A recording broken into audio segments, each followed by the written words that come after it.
I see the effect. I hear from people constantly what effect it has had on them. Being surprised and shocked and moved, and that has a real transformative effect, I think.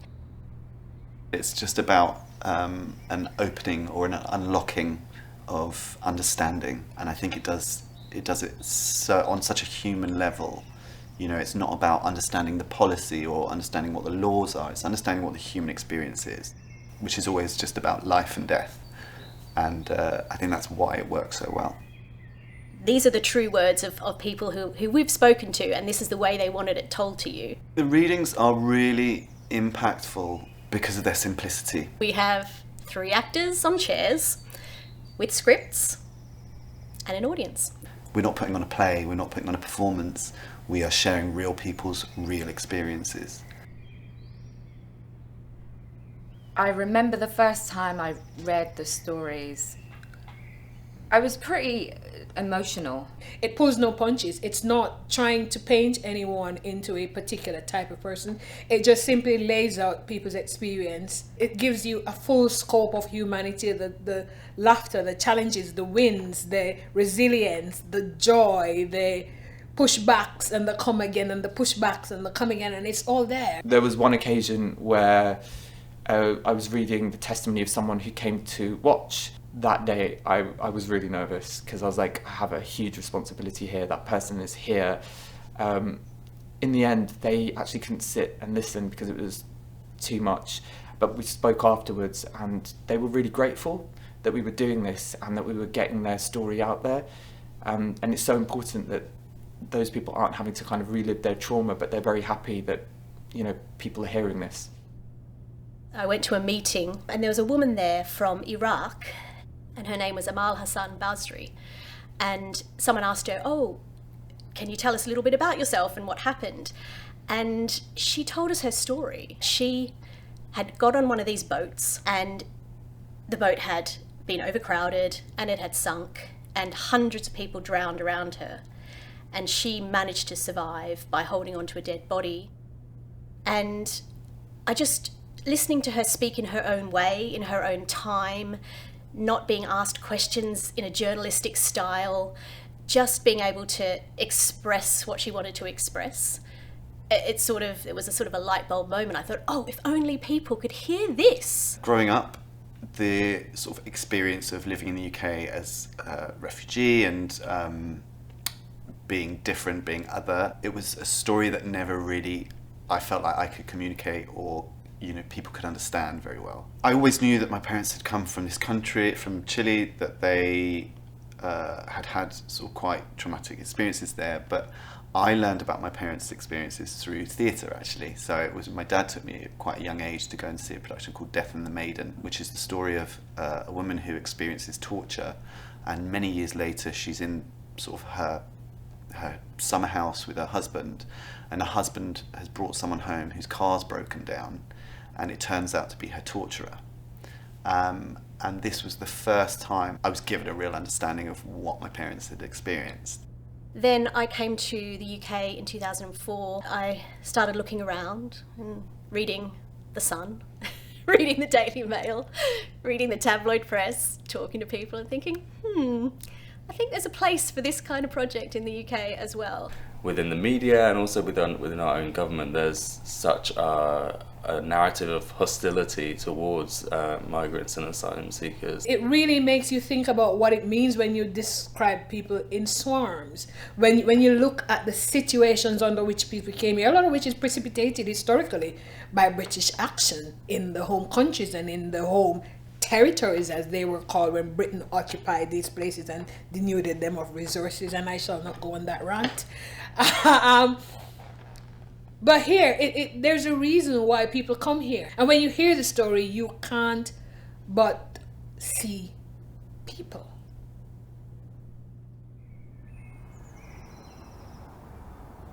I was 14. At that age where girls are talking about boyfriends, boys are talking about girlfriends, but me? No.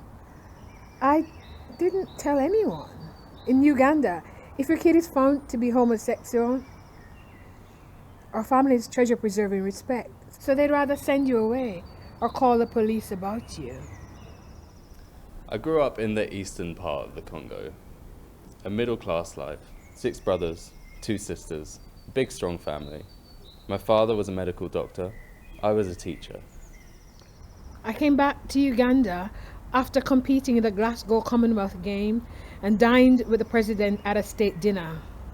After that, my girlfriend and I went out to drink and have fun. The next morning, my neighbor saw the door was not locked, and she just walked in and saw us. And her reaction, like, oh my God.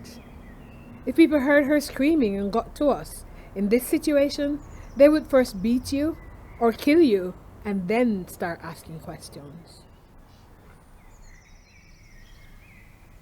I joined the protest in Damascus. Really, it was a good feeling. We thought it worked with other countries, Egypt, Tunisia. I thought in a few months, Syria will go back to normal. Better than normal.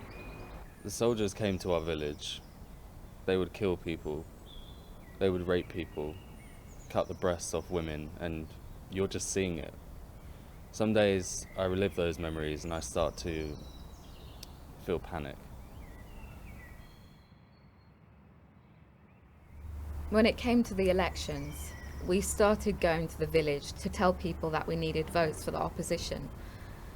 Then these plainclothes policemen started coming to the village. I wasn't really bothered about that. I didn't think that it would go far, so I kept going. 11 days before the election, they came to our house and took us. Because I had just competed in the Commonwealth Games, my visa for the UK was still valid. Immediately, I booked a ticket, no matter the costs. We were taken to an army prison and the torture began. The torture that I went through, I just wish no human being would go through something like that. They took me to a small room with no windows. I stayed in that room for 90 days. I don't know how I coped. When I managed to escape, I said, no one could protect me in Syria. I knew I had to leave. I got involved in campaigning to remove the president. I enjoyed it, but the authorities discovered what we were doing and I was seriously beaten by 4 soldiers. Before taking me away, I asked them permission to go to the toilet. I knew there was a hole in the wall. I jumped through and I escaped. Some people from my group, they found me a false passport and gave me a ticket. I didn't know anything about the UK, how it was. I just knew that if I was abroad, I would be protected. After almost a year, some men told us they were going to help us escape. 5 of us broke out, 3 died, because they shot at us. When we came to the airport, the man who was with me said, I'm taking you to somewhere safe. Actually, it was when I got here, I realised it was Heathrow. And I was like, where is Heathrow? In Calais, I tried for 64 nights. I tried to get onto a truck, under a truck. Finally, I found a smuggler who sold me a British passport. And the picture looked like me. I booked myself a ticket on the Eurostar. At the train station in Paris, the British border guard was asking me lots of questions. At what moment, she started talking with her colleague and really ignored me for like 15 seconds. So I thought, okay, if I was British and someone ignored me, what would I do? So, hello? Yes, please, I want to get on the train. Sorry, sir. And she just gave me my passport. I was texting my friends. They said, congratulations. You made it. At Heathrow, I told them I'm here to tour around the UK. I didn't know anything about asylum. I slept in parks, bus stops. I managed to find a Ugandan community in North London, but I don't tell them who I am. I just wanted to be somewhere I could feel comfortable with the same language.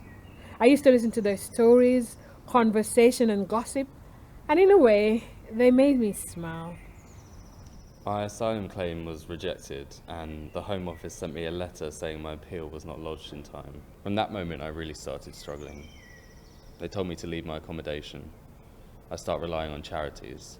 I slept on the floor of people's homes, many times on the street. My girlfriend managed to join me here, and her application was rejected. The judge said he did not believe we are gay. When he said no, that's the lowest I've ever experienced. There's no other way I can prove to them. The only way is for them to come to our bed. No one will come up to you and tell you, I am gay, I am lesbian, just like that. It takes a lot, especially for us from Africa. This waiting for the Home Office to decide. Me? I always say that it is a diplomatic form of torture.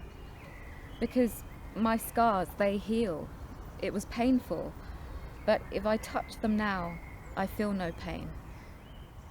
But the torture that is mental, this is constant. I've been here waiting for 9 years. I can't remember my life before this. This has become my routine, a circle. I'm waiting for other people to tell me if I can live my life. I'm very tired. I've been waiting for such a long time. One day, 8 years after arriving here, everything changed. It was 12:23 p.m. I'll always remember that time. I received a phone call from my solicitor, the phone call every asylum seeker hopes to get. The Home Office has granted you indefinite leave to remain with settlement rights. I said to my solicitor, can I scream now? And he said yes, and I screamed with joy. I kept reading the words settlement, indefinite leave to remain, over and over again. If I sit back and visualize it, from a sports star to this. After the Glasgow Games, I was supposed to go for the All Africa Games in Congo, then the Open in America, but this is who I am today. You just have to keep pushing. However much they say no, you keep saying yes. You never give up.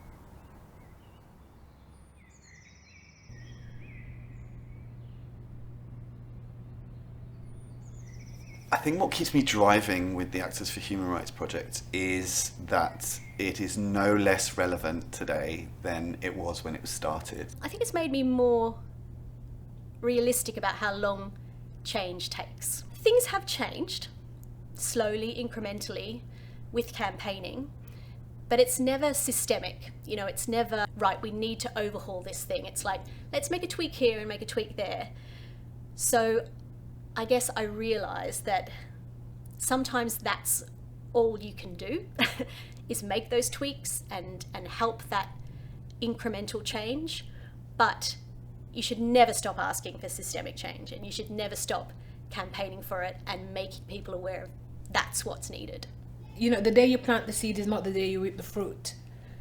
Everyone has their role in bringing about positive change, irrespective of what your industry or skill set is. Why wouldn't you call on and align and combine what you believe with your skills and your craft and your profession? As an artist, as an actor, when you don't always feel powerful, you're like, actually, I'm involved with the cause and I have a voice and I can help to elicit change, hopefully. I also think it's really important for me as a performer to be able to help raise someone's voice who traditionally they might be, you know, outcast, ignored and not listened to.